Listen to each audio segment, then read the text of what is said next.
भारी मात्रा में बिटकॉइन लगातार यहाँ पे एक अननोन वॉलेट के अंदर जा रहे हैं, जहाँ पे आप देख सकते हो 32,000 बिटकॉइन, 32,137 बिटकॉइन। इस तरीके से भारी मात्रा जो होती है बिटकॉइन की, वो लगातार यहाँ पे अननोन वॉलेट के अंदर जा रही है।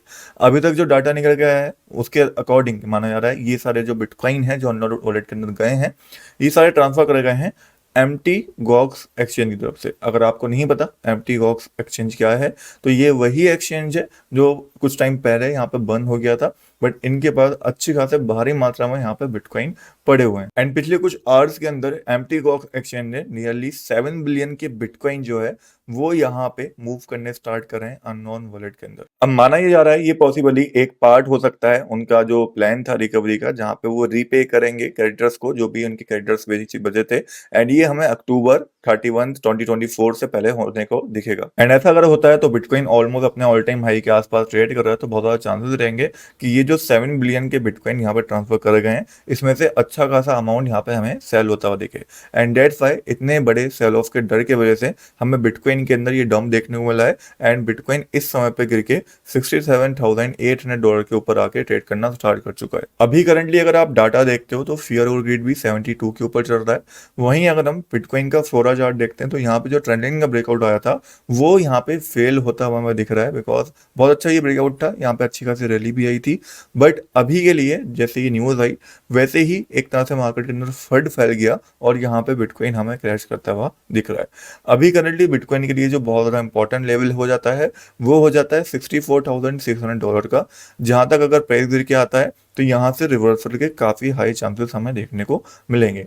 वहीं अकॉर्डिंग टू अगर आप डेली चार्ट देखते हो तो यहाँ पे भी बिटकॉइन ने एक डेली चार्ट के अंदर जो हमारा बुल फ्लैग था उसको ब्रेकआउट करा था। एंड इस चार्ट के अकॉर्डिंग यहाँ पे हमारे पास जो इंपॉर्टेंट एरिया है वो वही एरिया है जो मैंने आपको अभी बताया, विच इज $65,000 का area according to this chart. यहाँ पे ये जोन पूरा रहेगा जहाँ से पूरे पूरे चांसेस बनेंगे कि रिवर्सल हमें देखने को मिले, बिकॉज डेफिनेटली एक बड़ा फंड है ये मार्केट के अंदर, बट कोई कंफर्म नेगेटिव न्यूज नहीं है, सिर्फ एक फंड की तरह हम इसको ले सकते हैं। डेट्स वाई मैं ज्यादा बड़ा डंप एक्सपेक्ट नहीं करूंगा। शॉर्ट टर्म में करेक्शन आ सकता है but in the long term इसका कोई बड़ा इंपैक्ट मेरे हिसाब से नहीं होना चाहिए। तो ऑल ओवर अगर हम यहाँ पे बिटकॉइन की बात करते हैं तो हमें जो नजर रखनी है वो इन्हीं एरियाज के ऊपर रखनी है कि यहाँ तक अगर प्राइस आता है और यहाँ पे ग्रीन कैंडल बनाता है तो हम दोबारा एंट्री लेने का देखें। उससे पहले एंट्री लेना डेफिनेटली रिस्की होगा, बिकॉज अभी नेगेटिव न्यूज आ चुकी है, तो यहाँ पे थोड़ा बहुत फॉल तो करेगा ही यहाँ पे बिटकॉइन, बट कहाँ पे स्टॉप करेगा वो देखना बहुत ज्यादा इंपॉर्टेंट हो जाता है। एंड जहाँ पे भी एक रिकवरी के चांस बनेंगे, एक ग्रीन बुलिश कैंडल बनेगी, वहीं से रिवर्सल एक्सपेक्ट करा जाएगा, फिर वहीं से हम ट्रेड लेने जाएंगे। बाकी करेंटली अगर आप यहाँ पे फिफ्थ रिट्रेसमेंट का यूज करके देखते हो तो हमारे पास जो इंपॉर्टेंट एरिया इस समय पे आता है वो यही एरिया आता है जो मैंने आपको मार्क करके दिया है डेली चार्ट के अंदर, विच इज $65,000 का एरिया, जहां से हायर चांसेस रहेंगे रिकवरी के। नाउ नेक्स्ट बात करते हैं इथेरियम के बारे में एंड आपके ढेर सारे क्वेश्चंस के बारे में। जो भी क्वेश्चन कल वाले कमेंट्स के अंदर आपने पूछे थे, कुछ लोगों ने मजाक भी वैसे बनाया था कल वाले कमेंट्स के अंदर, बट फिर भी आपके क्वेश्चन मेरे लिए बहुत इंपॉर्टेंट होते हैं, बिकॉज सारे सब्सक्राइबर्स मेरे लिए बहुत ज्यादा इंपॉर्टेंस रखते हैं, तो आपके क्वेश्चन मैं जरूर करूंगा। पहला क्वेश्चन इथेरियम को लेकर यहाँ पे था।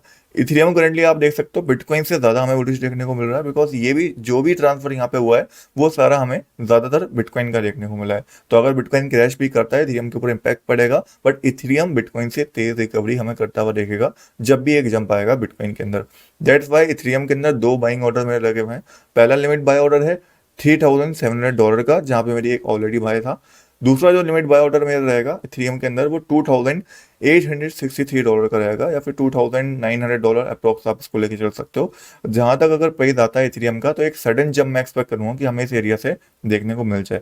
बाकी इथेरियम के अंदर ऑलरेडी यहाँ पे लिक्विडेशन हो चुकी है लॉन्ग फॉलो की, तो मुझे लगता है इथेरियम यहाँ पे एक नया ऑल टाइम हाई बनाने के लिए पूरे तरीके से तैयार है। जैसे ही इसका ETF ट्रेड होना स्टार्ट होगा और लोग ETF फाइलिंग करेंगे तो इथेरियम भी बिटकॉइन की तरह काफी और ज्यादा बुलिश हमें देखने को मिलेगा। वैसे तो ऑलरेडी $4,000 हिट कर दिया है, बट मैं एक्सपेक्ट कर रहा हूँ कि $5,000 के ऊपर हमें इथेरियम ट्रेड करके देखने वाला है इस ईयर के अंदर। नेक्स्ट क्वेश्चन था यहाँ पे बैंड डोज कॉइन को लेके, जो कि कल मैंने आपको बताया था इसके अंदर बाइंग बन रही थी। करंटली आप देख सकते हो कल के बाद काफी अच्छा जंप इसके अंदर आया है। ऑलमोस्ट अगर मैं आपको कैलकुलेट करके दिखाता हूँ, कल मैंने एक ही कॉइन बताया था सिर्फ बैंड डोज, और डेली कैंडल यहाँ पे ऑलमोस्ट 10% की बन चुकी है, तो होपफुली आपने छोटा मोटा प्रॉफिट तो बना लिया होगा। बाकी अगर बड़ा प्रॉफिट इस कॉइन के अंदर बनाना है तो अभी होल्ड कर लो। मेरा टारगेट 0.015610 का है, यहाँ तक जा सकता है मेरे हिसाब से ही इजिली। तो आप अपने हिसाब से टारगेट सेट कर सकते हो। ये एक ऐसा प्रोजेक्ट है जो 2x 5x हो सकता है या फिर 0 भी हो सकता है, इस टाइप का प्रोजेक्ट है हाई रिस्क वाला। उसके बाद फिर हमारे पास इथेरियम क्लासिक आ जाता है, जो कि क्वेश्चन पूछा गया था।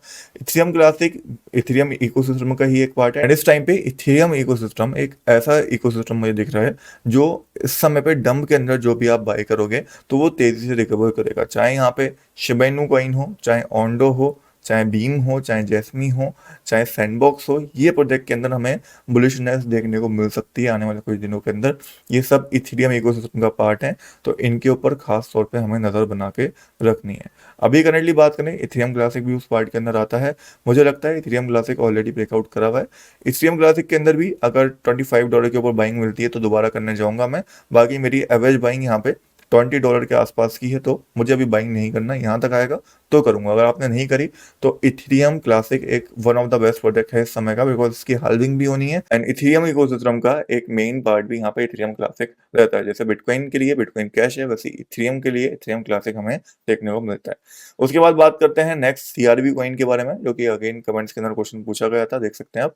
सीआरबी अभी देख सकते हो आप एक रिटेस्ट की ओर बढ़ रहा है। मेरे हिसाब से अगर सीआरबी 0.468688 ये लेवल है अच्छा सपोर्ट, यहाँ पे सपोर्ट बिल्ड करता है, एक और ग्रीन कैंडल बनाता है तो दोबारा से इसके अंदर बाय का मौका बनेगा। उससे पहले बाइंग करना थोड़ा रिस्की है, बिकॉज ऑलरेडी रैली कर चुका है एंड अभी एक रेजिस्टेंस फेस कर रहा है जब तक बिटकॉइन गिर रहा है। उसके बाद फिर नेक्स्ट क्वेश्चन था फाइल कॉइन को लेके, जो एक सिमेट्रिकल ट्रायंगल के अंदर ट्रेड कर रहा है। अगर इस ट्रायंगल को पैटर्न को ये ऊपर की साइड ब्रेकआउट करेगा तो फाइल कॉइन के अंदर एंट्री बनेगी। उससे पहले एंट्री लेना रिस्की रह सकता है फाइल कॉइन के अंदर, बिकॉज डंप आने के बाद जब सिमेट्रिकल ट्रायंगल बनता है और वो नीचे की साइड ब्रेक डाउन हो जाए तो बहुत बड़ा क्रैश हमें देखने को मिलता है उस प्रोडक्ट के अंदर। एंड फाइल कॉइन की सप्लाई भी बहुत ज्यादा है एंड मार्केट कैप में भी रैंकिंग में बहुत ऊपर आ चुका है, तो कहीं ना कहीं फाइल कॉइन अभी लेना रिस्की है, ब्रेकआउट के बाद बाय बन सकता है। नेक्स्ट स्टेक्स कॉइन हमारे पास आता है, जो कि आप देख सकते हो एक फॉलिंग वेज के अंदर इस समय पर ट्रेड कर रहा है 2.178। ये एक इंपॉर्टेंट एरिया है, इंपॉर्टेंट रेजिस्टेंस एरिया है। अगर ये ब्रेकआउट होता है डेट मीन्स कि इसके ऊपर एक डेली कैंडल क्लोजिंग होती है, तो यहाँ पे एक एंट्री का मौका बन जाएगा हमारे पास स्टेक्स कॉइन के अंदर, ठीक है। उसके बाद नेक्स्ट क्वेश्चन था बीबी कॉइन को लेके, जो कि आप देख सकते हो उसका जो एरिया है जहाँ पे बाइंग बन सकती है वो है 0.4507 का, जहां से एक जंप हमें देखने को मिल सकता है। तो यहाँ तक अगर प्राइस आता है, यहाँ पे लिमिट बाय ऑर्डर लगा हम छोड़ सकते हैं, यहाँ से जंप आने के काफी हाई चांसेस हमें देखने को मिलेंगे। नेक्स्ट क्वेश्चन आ जाता है फिदा कॉइन को लेके, यहाँ पे जो अपने बॉटम के आसपास ट्रेड कर रहा है। अगर यहाँ से एक अच्छी कैंडल बनती है, ग्रीन बुलिश कैंडल बनती है, तो जंप के काफी हाई चांसेस रहेंगे यहाँ से। तो यहाँ पे आप थोड़ा अपना लिमिट बाय ऑर्डर ला के प्लेस कर सकते हो। 0.2690 का एक अच्छा सपोर्ट एरिया है फिदा कॉइन को लेके। नेक्स्ट क्वेश्चन था यहाँ पे जीटा चेन यानी कि जीटा कॉइन को लेके। जीटा कॉइन को अभी आप देख सकते हो डायरेक्शन लेके फॉल करना स्टार्ट कर गया है। यहाँ से फॉल करता है तो 1.0902 ये लेवल बहुत इंपॉर्टेंट सपोर्ट एरिया रहेगा, जंप के चांसेस रहेंगे, यहाँ पे लिमिट बाय ऑर्डर ला के हम छोड़ सकते हैं। मेरे हिसाब से स्नाइपिंग करना सबसे ज्यादा बेस्ट रहता है जब भी मार्केट क्रैश कर रही होती है, एंड स्नाइपिंग में इस समय पे जीटा कॉइन अच्छा लेवल ये दे सकते हैं हमें 1.0902 का, ठीक है। देन उसके बाद पोर्टल कॉइन हमारे पास आ जाता है, जो अपने बॉटम के आसपास ट्रेड कर रहा है। यहाँ से हमें एक जंप भी देखने को मिला था अच्छा खासा, यहाँ पे मैंने लास्ट टाइम बाइंग बताई थी। अभी करंटली इसका जो बाइंग एरिया है वो वही है पुराना वाला हमारे पास 0.7546 का, जहां से एक जंप के चांसेस बनेंगे, बट वो चांसेस तभी बनेंगे जब बिटकॉइन जंप लेगा उस समय पे। देन हमारे पास ऑन्डो कॉइन आ जाता है, जो काफी बुलिश हमें देखने को मिल रहा है, इथेरियम इकोसिस्टम का एक पार्ट है, जो कमेंट्स के अंदर किसी ने पूछा था। तो अगर इसको बाइंग करना है मेरे हिसाब से $1 एक अच्छा लेवल रहेगा, ठीक है। $1 तक करके आता है तो यहाँ पे बाइंग का मौका बनेगा। उससे पहले बाइंग करना थोड़ा रिस्की है इसके अंदर, बिकॉज ऑलरेडी काफी रैली ये कॉइन कर चुका है। नेक्स्ट ईएनए कॉइन हमारे पास आ जाता है, जो डायरेक्शन यहाँ से ले चुका है, ठीक है। अभी थोड़ा बियरिश देखने को मिल रहा है, चाहो तो आप शॉर्ट कर सकते हो यहाँ पे, बट ईएनए कॉइन के अंदर यहाँ पे एक आप देखोगे तो इन्वर्टेड हेड एंड शोल्डर की फॉर्मेशन हो रखी है, जो कि अगर ब्रेकआउट करेगा ऊपर की साइड तो बहुत बड़ी रैली दे सकता है। तो इसके ऊपर भी आपको थोड़ा सा नजर रखना है बना के। अगर 0.944 इसके ऊपर डेली कैंडल बनती है तो यहाँ पे टोटली लॉन्ग जा सकते हैं हम, बिकॉज यहाँ से जब भी हमने देखा है कि inverted head and shoulder breakout करता है तो बड़े पंप्स हमें देखने को मिलते हैं, चाहे वो कोई ऑल्ट कॉइन हो चाहे बिटकॉइन हो। उसके बाद बात करें मांटा नेटवर्क के बारे में, किसी ने पूछा था। मांटा कॉइन को अभी आप देखोगे ब्रेकआउट करके साइडवेज जाने की कोशिश कर रहा है। यहाँ पे अगर ये सपोर्ट बिल्ड कर लेता है तो एंट्री बन जाएगी, बट अभी इसके अंदर एंट्री लेना थोड़ा रिस्की है। एक तो डबल टॉप यहाँ पे बना रहा है, दूसरी चीज अगर आप इसका टीवीएल देखोगे, टीवीएल लगातार गिर रहा है, एंड किसी कॉइन का टीवीएल गिरना एक उसके लिए बुरी न्यूज होती है। टोटल वैल्यू लॉक्ड इसकी बहुत ज्यादा थी, बहुत तेजी के साथ यहाँ पे गिरी है, आप देख सकते हो ऑलमोस्ट यहाँ पे $600 मिलियन के आसपास पहुंच गई थी, $674 मिलियन, एंड अभी गिर के कहाँ 135-100 मिलियन आ चुकी है। बहुत तेजी के साथ गिरावट आई है, कहीं ना कहीं लोगों का ट्रस्ट इसके ऊपर से जा रहा है, एंड इसकी स्टेकिंग वाली जो चीज़ें थी वो भी हमें जाती हुई दिख रही हैं। ये थोड़ी नेगेटिव चीज़ होती है किसी प्रोडक्ट के लिए, तो वही चीज़ देखते हुए मैं बोलूँगा कि मांटा के अंदर थोड़ा इसकी एंट्री लेना, अगर ब्रेकआउट प्रॉपर्ली करता है तो बन सकती है, वो भी इसलिए क्योंकि ये इथेरियम इकोसिस्टम का एक पार्ट है। बाकी ऑल ओवर इथेरियम का ईटीएफ जैसे ही आता है, हमें इथेरियम का पूरा इकोसिस्टम हमें पंप करता हुआ दिख सकता है। जैसे इथेरियम के मीम कॉइन हमने देखा, पेप हो गया, मॉग हो गया, अभी पंप करते हुए दिखे, ठीक है। बाकी अपडेट्स के लिए टेलीग्राम को ज्वाइन करके रखिएगा। टेलीग्राम का लिंक आपको मेरे बायो और डिस्क्रिप्शन दोनों के अंदर मेंशन मैंने कर दिया है, जहां से आपको रेगुलर अपडेट मिलती रहेगी।